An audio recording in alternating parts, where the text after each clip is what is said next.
Yeah, we gotta choose characters. I want to be Millicent Friendly. Oh, that's a good name. This is who I'm gonna be. That should be. I don't know if you can see Millicent Friendly. Name Millicent. It's a good. That's almost a good like alter ego stage name. Like if you were to put out like a jazz record or something. I feel like it's a very. Or loungy. Maybe twee. Loungy. Or twee. Is twee a type of music? Yeah. It's twee. It's like an indie style of music. It's what are from like twee bands? Well, it's debatable who counts as twee and who doesn't count as twee. You're gonna have to Google it. All right, fair enough. But she's oh sorry, yeah, we can actually talk. No, I was about what we're here to promote, which is a new record called Basia out today. Shows in Quebec this weekend, here in town next weekend at the Polish Combatant Hall. Combatant Hall? Yeah, on Beverly. Right? Yeah, Beverly College. That's a cool venue. It is a very cool venue with a lot of character. It's not used very much, so it's going to be fun. We're going to set up shop for 3 nights and have something a little bit out of the ordinary for a CD release in Toronto. You got to. I saw you play with Josh Ritter years ago in Edmonton cool. in like this massive old church. You played some cool, like different kind of cool rooms over the years. Yeah, I've been really lucky to play. I mean, I'm really interested in finding different kinds of different sounding rooms, maybe interesting, more kind of unusual spaces. Yeah. That's always been really fun for me. Obviously, churches have a great sound to them, a very specific sound. But that's not to say I don't love rock clubs, because I do. Fair enough. The music must lend itself to those big church-like rooms. Like the space and all those. Well, the songs, at least what you played, I guess, would have been the first record, maybe? It's always fun. I mean, if you're playing on your own, it's easy because you can take as much room as you want to fill up the room with whatever sounds you want. So how do you decide which instrument to pick up for a tune? Is it the song? Do you typically sit at a piano and write a song, or at a guitar, and then that stays as the instrument for that song because that's where it started? I used to switch around a lot. This record I've been writing a lot on piano, just sort of see what I'm feeling, and then whatever happens eventually on the recording, you might decide to change the arrangement. But yeah, I can write a song on one instrument and switch it to the other. And I like to mix it up. Does what did you just show me? The South American. Oh, the charango. Yeah. Charango. So is that the coolest new weird instrument that you found? I love random instruments. It seems you do too. It's interesting though, because I've been getting this question quite a bit, and people think that they're odd or random or weird, and really they're not. It's just maybe not known to us, but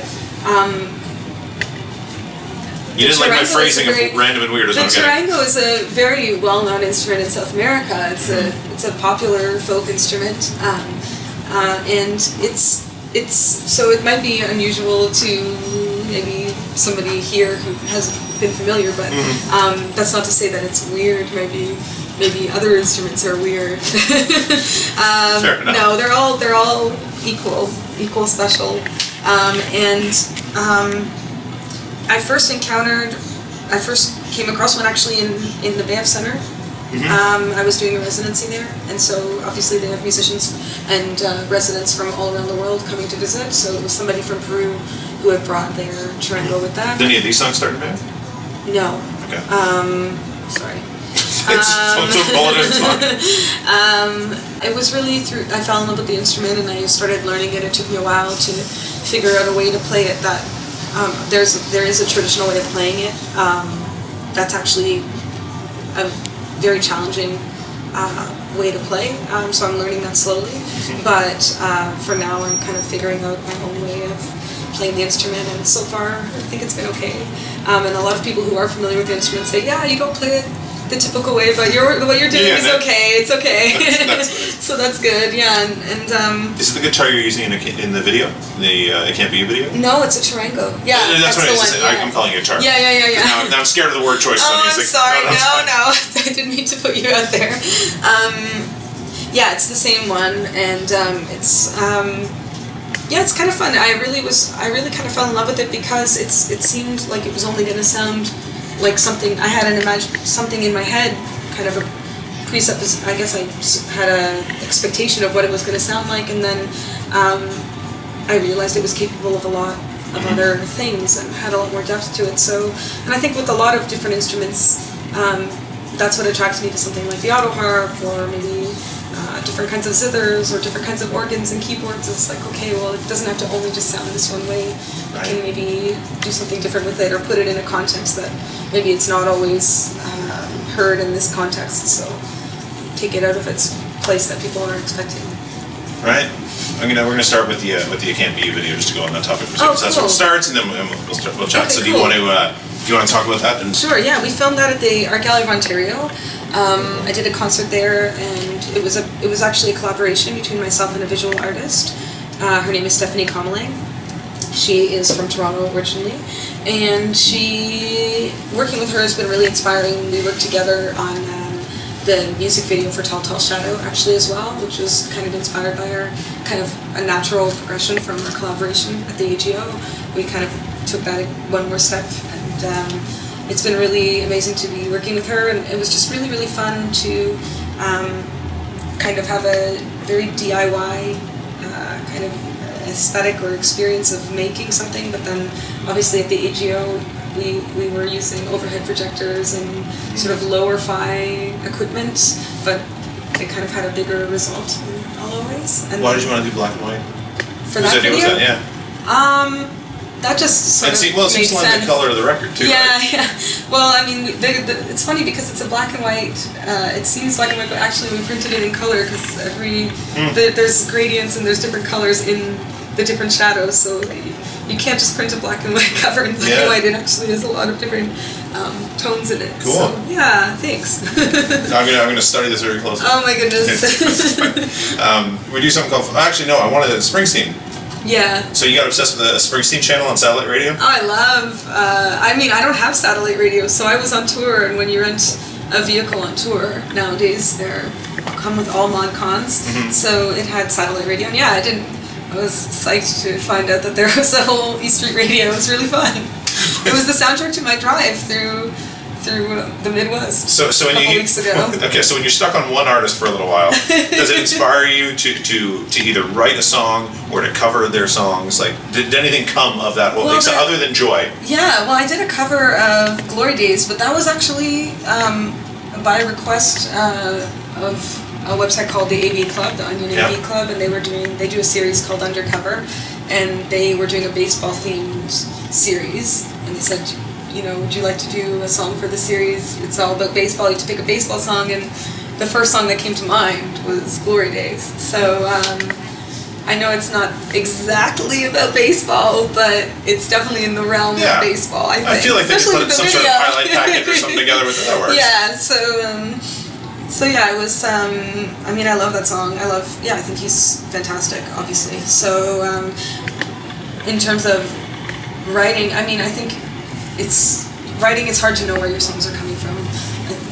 I don't think it's possible for me to be exactly conscious of it, so I'm always writing, so we'll see what happens down the line.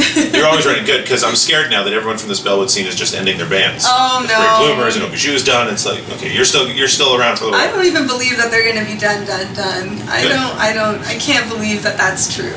So, but no, certainly, I mean, Obi Shoe have been incredibly important to the Toronto music community, helped to foster, if not been the pivotal kind of reason why so many of us all know each other, and inspirational to me. Certainly, I think Casey's one of my favorite singers ever. She's an incredible songwriter, and they're an incredible band. And I think seeing what they were doing was inspiring to me to see what might be possible, and was one of the reasons, you know, when you see your peers making something beautiful, you were like, oh, maybe I can do something too. So that was really cool to then finally meet them and know that they were amazing people. Yeah, which they are. Yeah, and it's been. I mean, there's more songs. I know that everyone in that crew has more songs. I know that. I know it's got to be true. You heard it here first. I mean, I don't know. I know, but I don't know. Yeah. I'm hoping. I'm gonna hold you to it. I'm gonna share this or no. So we do something called 5 questions. 5 quick questions. Okay. 1 word answers. Okay. Road or studio? Both. Lennon or McCartney? Lennon. Harrison. Good. When you hear a song, what usually hits you first? Lyrics, melody, or rhythm? lyrics. If someone's never heard you before, what song do they start with?